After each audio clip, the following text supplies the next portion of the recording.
Video को like कीजिए, share कीजिए और चैनल को सब्सक्राइब कीजिए।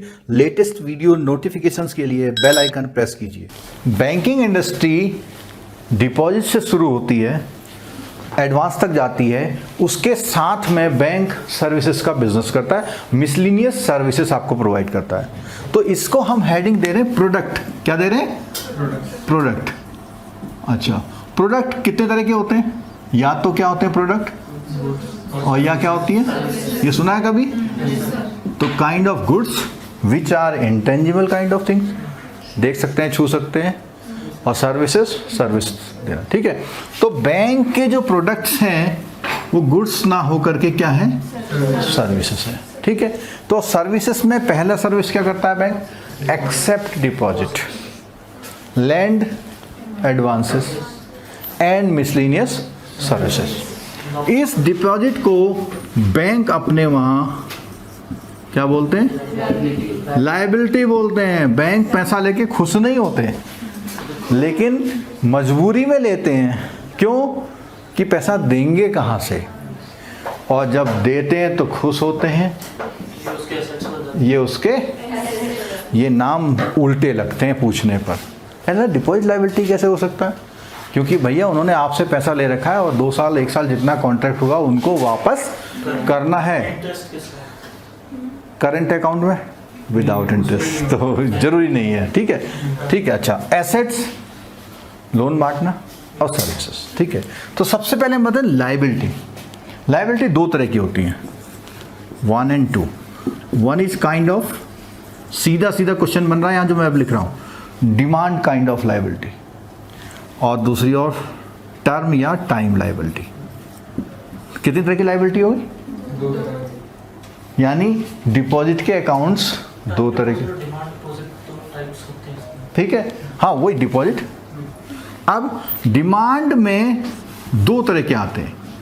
एक आता है एसबी, एक आता है करंट अकाउंट। अच्छा, एसबी का मतलब? एसबी का नाम कोई भी किस क्लास में सही नहीं बता सकता।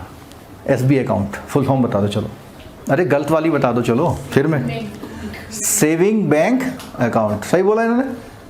मैंने कहा था ना गलती। सेविंग्स बैंक है, सेविंग्स बैंक अकाउंट। हाँ, सेविंग कुछ नहीं है, सेविंग्स है, बचत।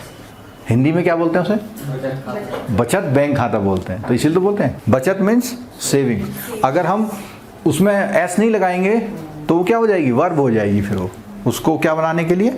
नाउन बनाने के लिए सेविंग्स। हाँ, सेविंग्स बैंक अकाउंट। ठीक है, दूसरा नाम तो बहुत क्लियर है, करंट अकाउंट। और इसको आप बहुत इंपॉर्टेंट कैसे नाम से जानते हैं? CASA. Current account, saving account, savings account. ठीक है, कहते हैं कासा पर जोर है। क्या है? कासा। और कासा किस तरह की लायबिलिटी या डिपॉजिट है? Demand kind of. और डिमांड का कंसर्न समझ लिए, डिमांड वो होता है कि अगर डिमांड लिखा हुआ है तो जब भी डिमांड करेगा कस्टमर, बैंक को वो देना होगा। तो this is kind of demand liability. ठीक है, दूसरी क्या है? Time liability. टाइम लायबिलिटी में बहुत कॉमन नेम किसका है? Fix deposit. और दूसरा नेम एसआईपी म्यूचुअल फंड। ठीक है, आरडी रिकरिंग।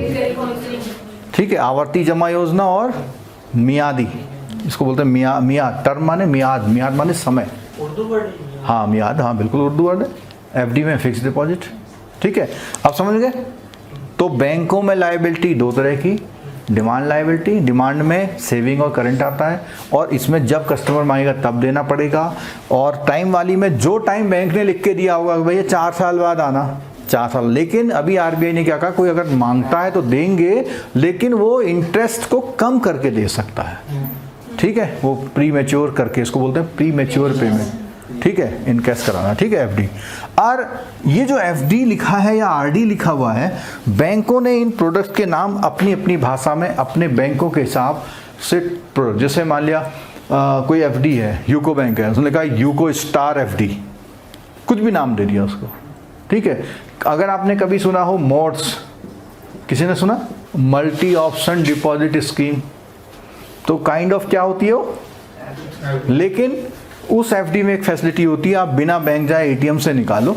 अगर आपके में इसमें खाते में पैसे नहीं है लेकिन उस खाते से कोई एफडी जुड़ी हुई है तो इस एफडी में से डेबिट होगा और उसी समय एटीएम के समय ही उतना पैसा उसमें आके आपको पैसा, ऐसी फैसिलिटी अलग अलग है, ठीक है।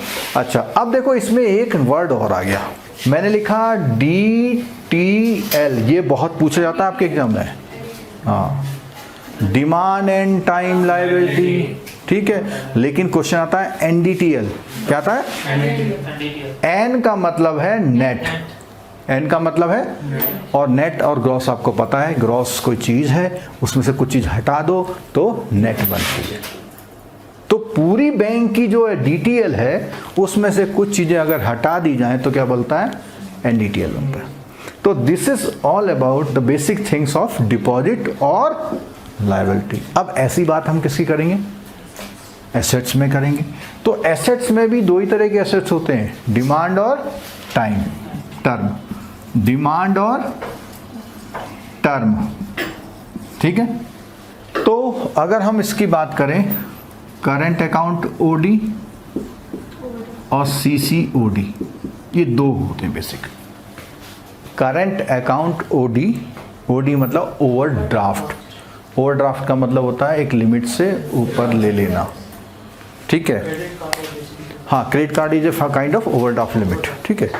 मतलब आपका पैसा नहीं है उनके पास लेकिन फिर भी आपको फैसिलिटी मिल रही है तो वो क्या होगा? हाँ, तो डिमांड में क्या हो? CA और CC हो गया। Current account OD, CCOD। देखो, करंट अकाउंट जो खुलता है वो एक इंडिविजुअल पर्सन खोल सकता है और बिजनेसमैन भी खोल सकता है। और ये जो अकाउंट खुलता है इसके अगेंस्ट में कुछ सिक्योरिटी रखते हैं। जैसे आपका FD है 50 लाख रुपए की, आपने दे दी और लिमिट बनवा ली, आपको 1 लाख चाहिए थे, 1 ले लिए, 2 चाहिए, फिर जमा कर दिया, लिया, ऐसा चलता रहता है। लेकिन अगर बिजनेसमैन इसी तरह का अकाउंट खोलना चाहे तो उसको बोलते हैं CC, कैश क्रेडिट। क्या बोलते हैं? Cash credit. CC का मतलब क्या है? Cash credit. और आपने इसी नाम पे हम बात आते हैं कि किसान क्रेडिट कार्ड, तो वो किसान क्रेडिट कार्ड नाम है लेकिन उसमें फैसिलिटी CC की है। काय की फैसिलिटी है?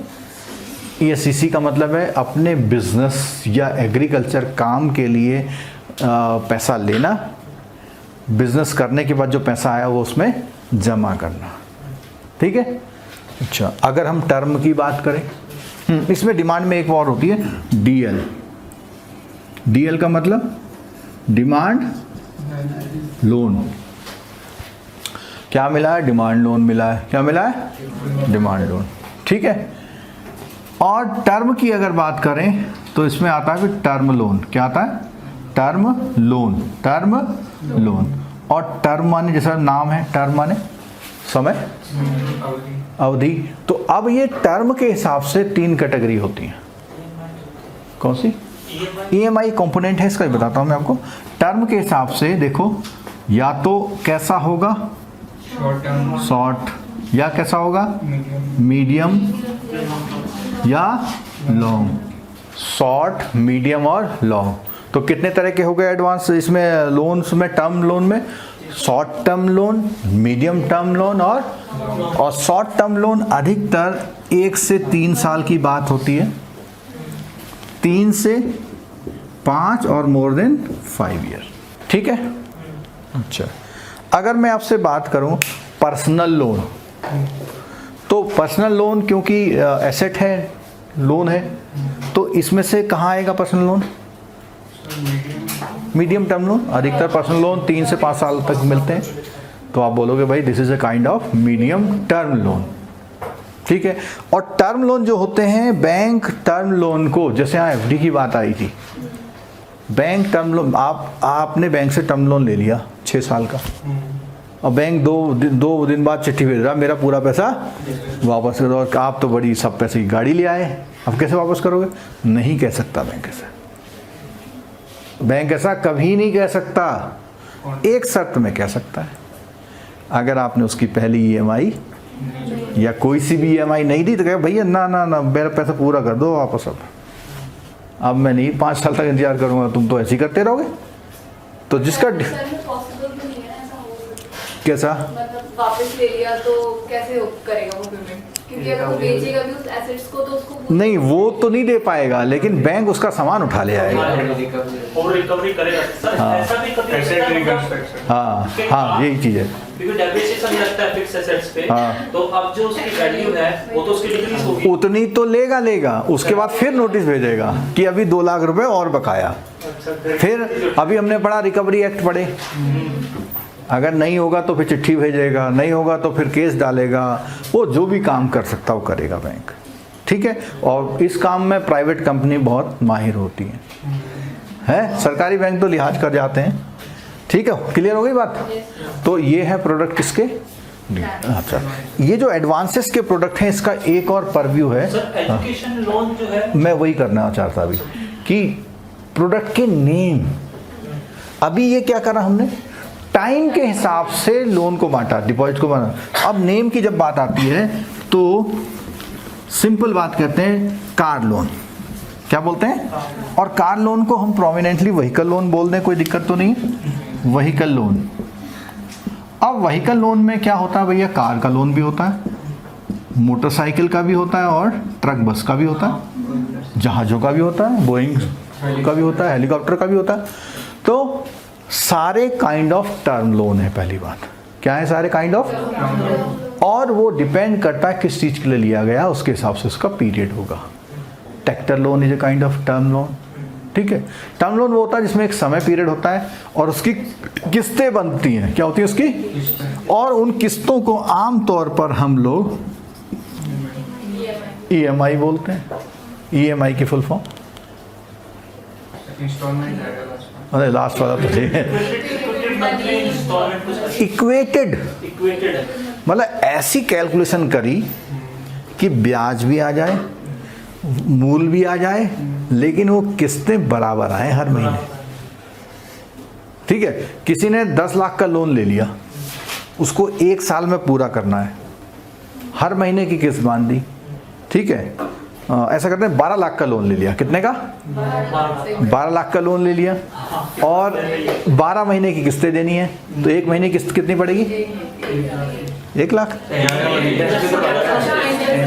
1 लाख और इंटरेस्ट, पता लगा इंटरेस्ट जी पहले महीने बन गया 18,000 बन गया, तो आपने 1,18,000 रुपये ले लिए दूसरे महीने। 1 लाख तो है, 1,18,000 पे जो इंटरेस्ट बनेगा बोलेगा, क्योंकि बैंक कम नहीं, ये हाँ उल्टा चल रहा है, उसने 1 लाख कम करे, बढ़ाए थोड़ी।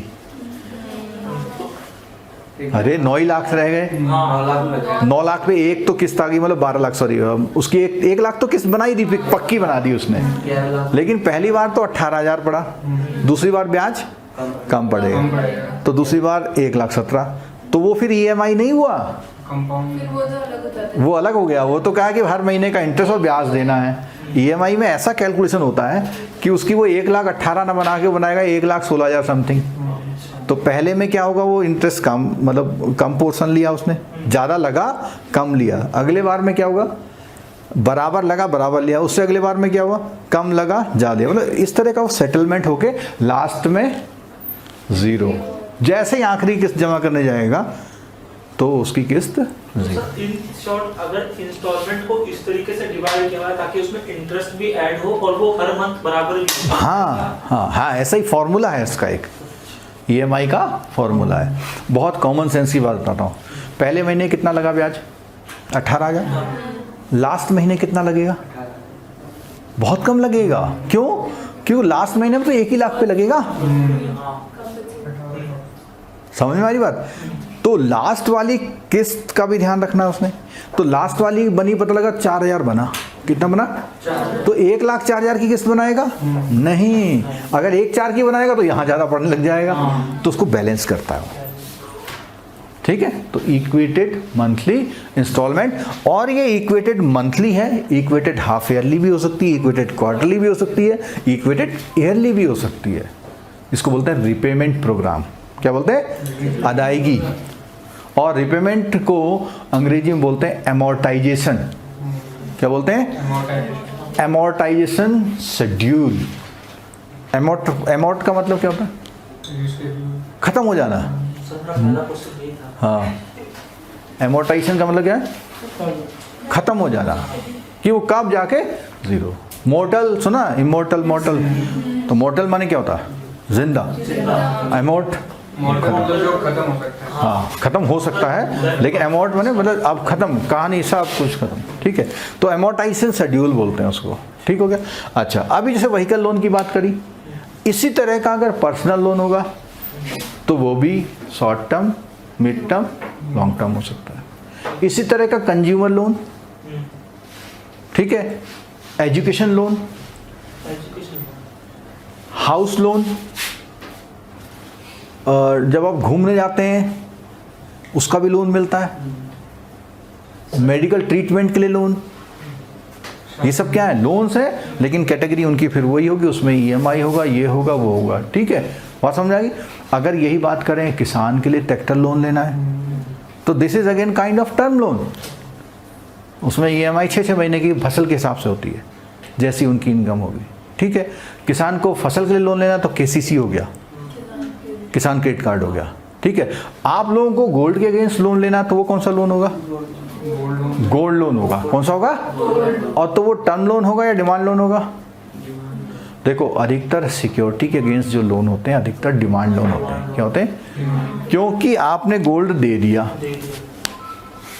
जब आपको वापस करना होगा तो या तो आप पैसा ले आओगे, नहीं लाओगे तो बैंक उस गोल्ड को क्या करेगा? सेल करके लेगा। अब बैंक क्या करता है? प्रिकॉशन के लिए उसमें भी किस्तें बना देता है, जिससे आपको अचानक से बर्डन ना पड़े, ठीक है। ऐसे ही गवर्नमेंट की स्कीम्स के लोन हो जाएंगे, तो बेसिक स्ट्रक्चर उस तरह रहेगा, ठीक है। अब बात करते हैं सर्विसेज की। हाँ बोलो। मैंने देखा था बात में, कुछ कंपनियां ऐसी होती है जिनको पता होता है कि यार आगे चल के लॉस हो सकता है, वो उस चीज के लिए भी बैंक से लोन लेती हैं। आगे चल के लॉस हो सकता है, मतलब देखो, प्रॉफिट ना हो सुनो पाए सुनो, उसमें। बैंक किसी कंपनी को लॉस हो रहा हो सकता है, उसे लॉस हो रहा हो, यार मेरी एक जो मशीन है वो ख़राब हो रही है और मुझे लॉस हो रहा है, या मेरा प्रोडक्शन कम हो रहा है, मुझे 2 मशीनें और चाहिए। तो बेसिकली जो बिज़नेस के लिए लोन लिया, उस लोन से उसकी प्रोडक्टिविटी बढ़ेगी, तो जो लॉस दिख रहा है वो किस में कन्वर्ट होगा? प्रॉफिट में। तो बेसिकली लॉस को प्रॉफिट में कन्वर्ट करने का तरीका है अपनी क्या? इनकम बढ़ाना। इनकम कैसे बढ़ेगी? इक्विपमेंट, मशीन, स्टॉक से बढ़ेगी। तो उसके बिजनेस लोन है सारे। ऐसे ही एक बहुत बड़े होते हैं कॉर्पोरेट लोन्स, जैसे अडानी साहब को, अंबानी साहब को चाहिए तो वो कहे 1 लाख करोड़ का लोन चाहिए, तो उनको कौन से लोन बोलते हैं? कॉर्पोरेट। आपने सुना होगा कि उनके 1,75,000 करोड़ के लोन क्या कर दिए? माफ़ कर दिए। नहीं सुनते? नहीं सुनते, चलो। किसान का माफ़ नहीं होता, ठीक है, चलो। सर, ये जो केसीसी है, ये कौन प्रोवाइड करता है? सिर्फ बैंक ही प्रोवाइड करती है? बैंक करती हैं, सोसाइटीज़ करती हैं, और बस 2 ही हैं जो क्रेडिट करते हैं। एग्रीकल्चर एरिया में जो क्रेडिट यानी लोन बांटते हैं, नहीं, नाबार्ड डायरेक्ट लोन नहीं बांटता। नाबार्ड इंस्टीट्यूशन है, वो इनको सपोर्ट करता है। नाबार्ड कभी मतलब डायरेक्ट नाबार्ड की वहाँ लाइन नहीं लगेगी।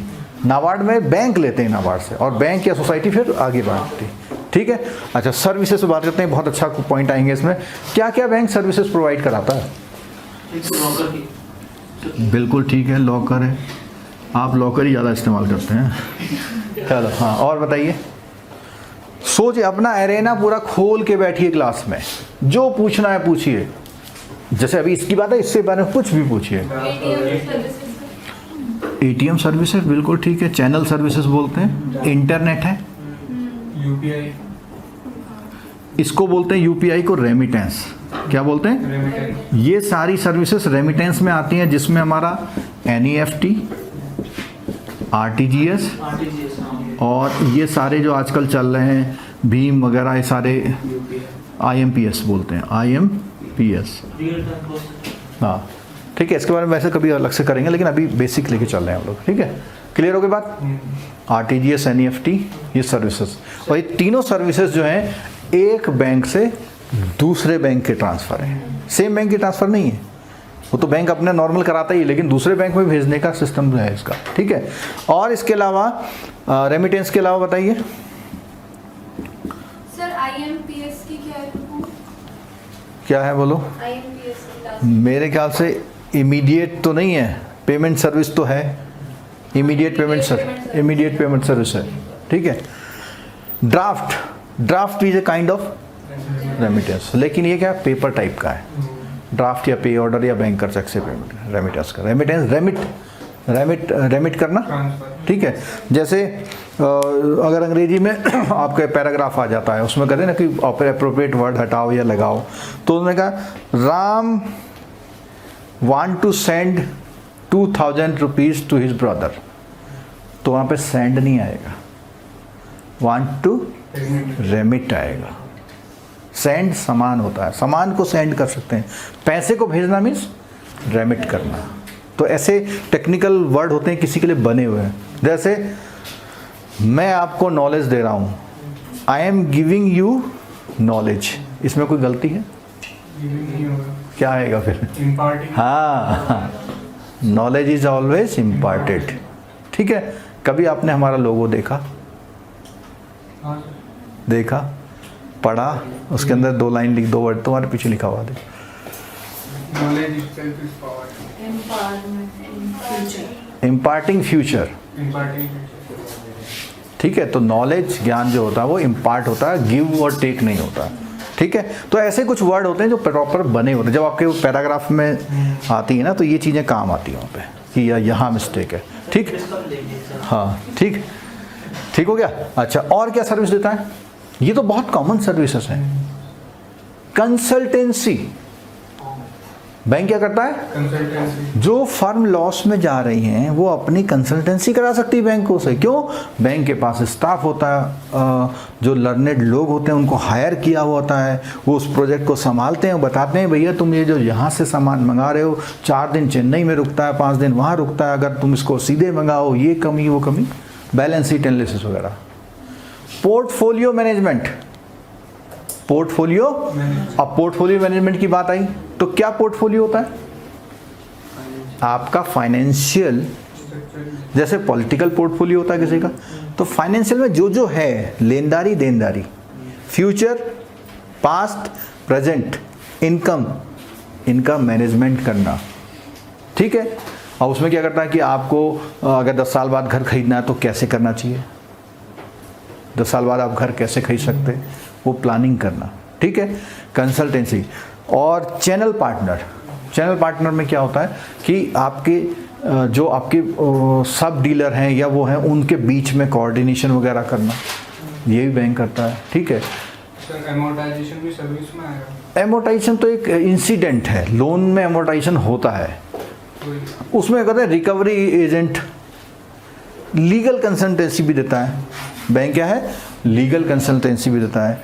और फॉरेन ट्रेड की बात करता है, किसकी? फॉरेन ट्रेड में भी फैसिलिटी करता है। किसी की रिपोर्ट निकालनी हो, क्रेडिट रिपोर्ट, जैसे हमको डिजिटल इंटरेक्टिव बोर्ड चाहिए, तो हम चाइना का जो सप्लायर है उससे अगर चाह रहे हैं तो हम उसके बारे में नहीं जानते, तो बैंक हमें दे सकता है, क्योंकि बैंक की अपनी एक ब्रांच वहाँ पर भी है, वो सब क्या कर रही है, वो आपको रिपोर्ट कर दे रही है कि हाँ ये तो बड़ा बढ़िया वाला दुकानदार है या नहीं है। ओम्बड्समैन जो इन्होंने बोला, ombudsman is kind of services provided by RBI for customer grievance. Customer की जो शिकायतों को सुनने के लिए जो सर्विस दे रहा है वो बैंक नहीं, आरबीआई दे रहा है, ठीक है। इसके अलावा और कोई चीज़? जो ओम्बड्समैन होता है हर बैंक में होता है ना? नहीं, ये बताओ। गारंटी, मैं बताता हूँ, गारंटी देना, जैसे कहीं आपके टीसीएस में जॉब लग जाए, फाइनेंशियल गारंटी देता है, तो वो कहते हैं भैया किसी बैंक से साइन करा के लाओ, पता लगा यहाँ हमने तुम्हें 2 साल ट्रेनिंग कराई और 2 साल ट्रेनिंग करके आपको पता ही नहीं, फ़ोन ही नहीं उठा रहे हो, तब उसका वो बॉन्ड भरवाते हैं 5 लाख 10 लाख का, कि अगर आप ऐसे जाओगे बिना बताया तो इतने लाख रुपए देने होंगे, आप नहीं दोगे तो बैंक देगा, बैंक फिर आपसे वसूलता रहेगा, ठीक है, ठीक। और ओम्बड्समैन इन्होंने बोला हर बैंक का ओम्बड्समैन, तो उसमें क्या है, बैंक को आरबीआई ने ओम्बड्समैन के ऑफिस बना रखे हैं, वहाँ पे आप शिकायत कर सकते हैं। और बैंकों का ओम्बड्समैन नहीं है वो, मतलब आरबीआई ने बनाया हुआ है। बैंक में ओम्बड्समैन डील करने के लिए एक ऑफिसर हो सकता है, ठीक है। और ओम्बड्समैन बैंकों का ही नहीं, पेंशन का, इंश्योरेंस का और इन सब का भी अलग अलग, टेलीफोन का, इन सब का अलग अलग ओम्बड्समैन होता है। तो ये बैंक इतनी सर्विसेज आपको क्या कर रहे हैं, मतलब सर्विस, एडवांसेस और वो, ठीक है। और आजकल क्या है, नए नए एरेना आ रहे हैं, जैसे आजकल क्या है, bank payment services, e commerce services भी दे रहे हैं, जैसे पेटीएम है, तो ये सब क्या है, मिसलिनियस सर्विसेज हो गए, कुछ पेमेंट बैंक्स ही हैं केवल। ठीक हो गया। तो ये हो गया बैंक के प्रोडक्ट, उनको टेक्निकली किस किस नाम से जानते हैं, demand term, short term, mid term, तो ये सारे क्या हो गए, ये प्रोडक्ट हो गए। ठीक है।